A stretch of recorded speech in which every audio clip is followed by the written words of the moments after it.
हरियाणा में आज कई बड़े फैसले हुए हैं। सरकार के इस फैसले का सीधा असर हजारों लोगों पर पड़ सकता है। इसके अलावा बारिश, सरकारी कर्मचारियों और किसानों से जुड़ी बड़ी खबरें भी सामने आई हैं। चलिए शुरू करते हैं आज की सबसे बड़ी खबर से।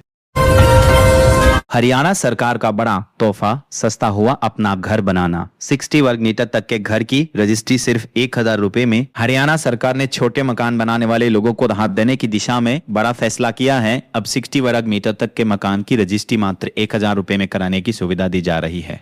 अब 260 वर्ग मीटर तक के मकान की रजिस्ट्री मात्र 1000 रुपए में कराने की सुविधा दी जा। सरकार के इस फैसले से कम आय वाले परिवारों और छोटे प्लॉट पर मकान बनाने वाले लोगों को फायदा मिलने की उम्मीद है। इस कदम का उद्देश्य घर बनाने की लागत कम करना और लोगों के लिए अपने मकान का सपना आसान बनाना है। हरियाणा की महिलाओं के लिए खुशखबरी, 25 सितंबर से खुलेगा लाडो लक्ष्मी योजना का पोर्टल। हरियाणा में दीनदयाल लाडो लक्ष्मी योजना का पोर्टल। हरियाणा में दीनदयाल लाडो लक्ष्मी योजना का दायरा बढ़ने जा रहा है। सरकार 25 सितंबर से योजना का पोर्टल दोबारा खोलने की तैयारी कर रही है। पात्र महिलाओं को आवेदन के लिए जरूरी दस्तावेज तैयार रखने होंगे। सरकार ने योजना की पात्रता के लिए वार्षिक आय सीमा बढ़ाने की तैयारी की है। आय सीमा बढ़ाने के बाद बड़ी संख्या में अतिरिक्त महिलाओं की योजना से जुड़ने का अनुमान है। योजना की शुरुआत पिछले साल 25 सितंबर को की गई थी और फिलहाल करीब 10 लाख महिलाओं को इसका लाभ मिलने की बात सामने आई है। HKRN युवाओं के लिए रोजगार का नया रास्ता। अब निजी उद्योगों में भी नौकरी दिलाने की तैयारी। हरियाणा कौशल रोजगार निगम में पंजीकृत युवाओं के लिए रोजगार के नए अवसर तैयार किए जा रहे हैं।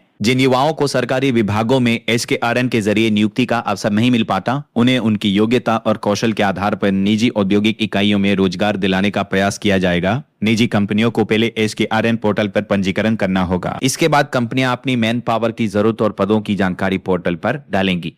मांग अपलोड होने के बाद करीब 10 दिनों में योग्य अभ्यर्थियों की सूची उपलब्ध कराने का प्रयास किया जाएगा। इसके बाद कंपनी इंटरव्यू और आगे की चयन प्रक्रिया कर सकेगी।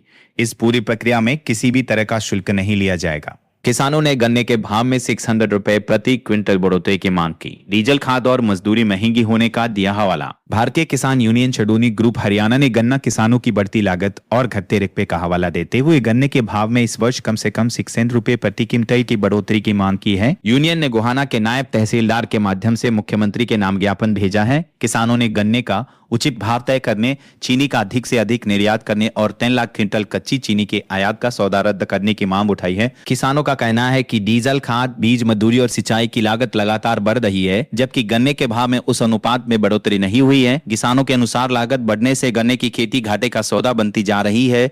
हरियाणा में चीनी के दामों ने बिगाड़ा रसोई का बजट। त्योहारों से पहले 62 से 65 रुपए किलो तक पहुंची कीमत। हरियाणा में बीते 1.5 महीने के दौरान चीनी की कीमतों में करीब 45% तक बढ़ोतरी का दावा किया गया है। जिन दुकानों पर चीनी 42 से 45 रुपए प्रति किलो मिल रही थी, वहां अब 62 से 65 रुपए प्रति किलो तक कीमत पहुंचने की बात कही जा रही है। कारोबारियों के अनुसार बारिश, कम उत्पादन, त्योहारों में बड़ी मांग और जमाखोरी जैसे कारण कीमतों को प्रभावित कर रहे हैं। सरकार ने एथेनॉल उत्पादन को चीनी महंगी होने का मुख्य कारण मानने से इनकार किया है। झज्जर, चरखी दादरी और लोहारू रेल लाइन की फिर जगी उम्मीद। फाइनल लोकेशन सर्वे के लिए बजट जारी। हरियाणा के झज्जर, चरखी दादरी और लोहारू रेलवे लाइन के निर्माण को लेकर एक बार फिर उम्मीद जगी है। रेल मंत्रालय ने फाइनल लोकेशन सर्वे के लिए बजट जारी किया। प्रस्तावित रेल लाइन की लंबाई करीब 94 किलोमीटर बताई जा रही है। सर्वे के दौरान रेल ट्रैक का अलाइनमेंट, जमीन अधिग्रहण, स्टेशन पॉइंट, कनेक्टिविटी, यात्री संभावनाएं और परियोजना की लागत का अध्ययन किया जाएगा। सर्वे रिपोर्ट के आधार पर तय किया जाएगा कि इस परियोजना को रेलवे बजट में किस वित्तीय वर्ष और किस स्वरूप में शामिल किया जाए। हरियाणा में सफाई व्यवस्था चरमराई। नगर परिषद कर्मचारियों की हड़ताल 24 अगस्त तक बढ़ी। हरियाणा के कई जिलों में सफाई व्यवस्था प्रभावित हो गई है। अपनी लंबित मांगों को लेकर आंदोलन कर रहे नगर परिषद कर्मचारियों ने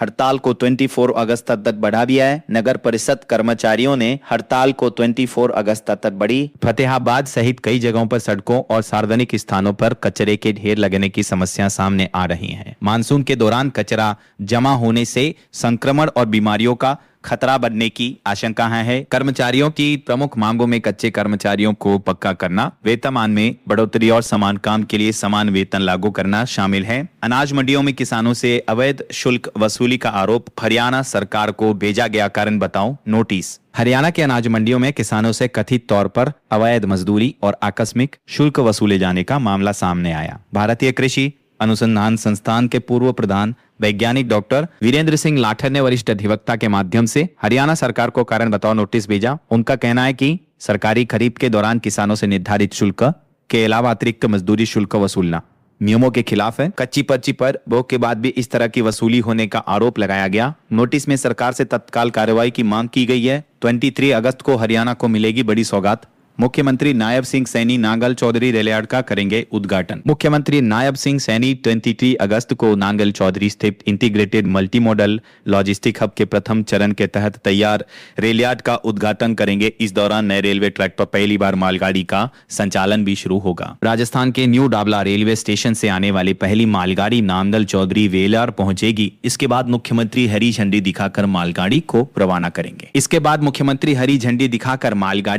करेंगे। परियोजना के तहत रेल, सड़क, पेयजल और बिजली जैसी आधारभूत सुविधाएं विकसित की गई हैं। इससे दक्षिण हरियाणा में उद्योग, निवेश और रोजगार बढ़ने की उम्मीद है। अवैध कॉलोनी काटने वालों पर होगी FIR। मुख्यमंत्री ने अधिकारियों को दिए सख्त निर्देश। गुरुग्राम में जिला लोक संपर्क एवं कष्ट निवारण समिति की बैठक के दौरान अवैध कॉलोनियों को लेकर मुख्यमंत्री नायब सिंह सैनी ने कड़ा रुख अपनाया। शिकायत में बताया गया कि कुछ कॉलोनाइजर नियमों का उल्लंघन कर कॉलोनियां विकसित कर रहे हैं। मुख्यमंत्री ने अधिकारियों को निर्देश दिए कि नियमों का उल्लंघन कर अधिकृत कॉलोनी विकसित करने वालों के खिलाफ नियमानुसार FIR दर्ज कराई जाए। उन्होंने कहा कि लोगों की मेहनत की कमाई से जुड़े मामलों में किसी भी स्तर पर लापरवाही बर्दाश्त नहीं की जाएगी। महेंद्रगढ़ रोडवेज सब डिपो के लिए स्टाफ नियुक्त। 50 बसों के लिए 60 सीट ड्राइवर और 75 कंडक्टर लगाए गए। महेंद्रगढ़ रोडवेज सब डिपो के संचालन को लेकर स्टाफ की नियुक्ति की गई है। 50 बसों के संचालन के लिए 60 सीट ड्राइवर और 75 कंडक्टरों की ड्यूटी लगाई गई है। इससे क्षेत्र में बस सेवाओं को बेहतर तरीके से संचालित करने और यात्रियों को सुविधा मिलने की उम्मीद है। महेंद्रगढ़ रूट पर दिल्ली जैसलमेर ट्रेन का संचालन शुरू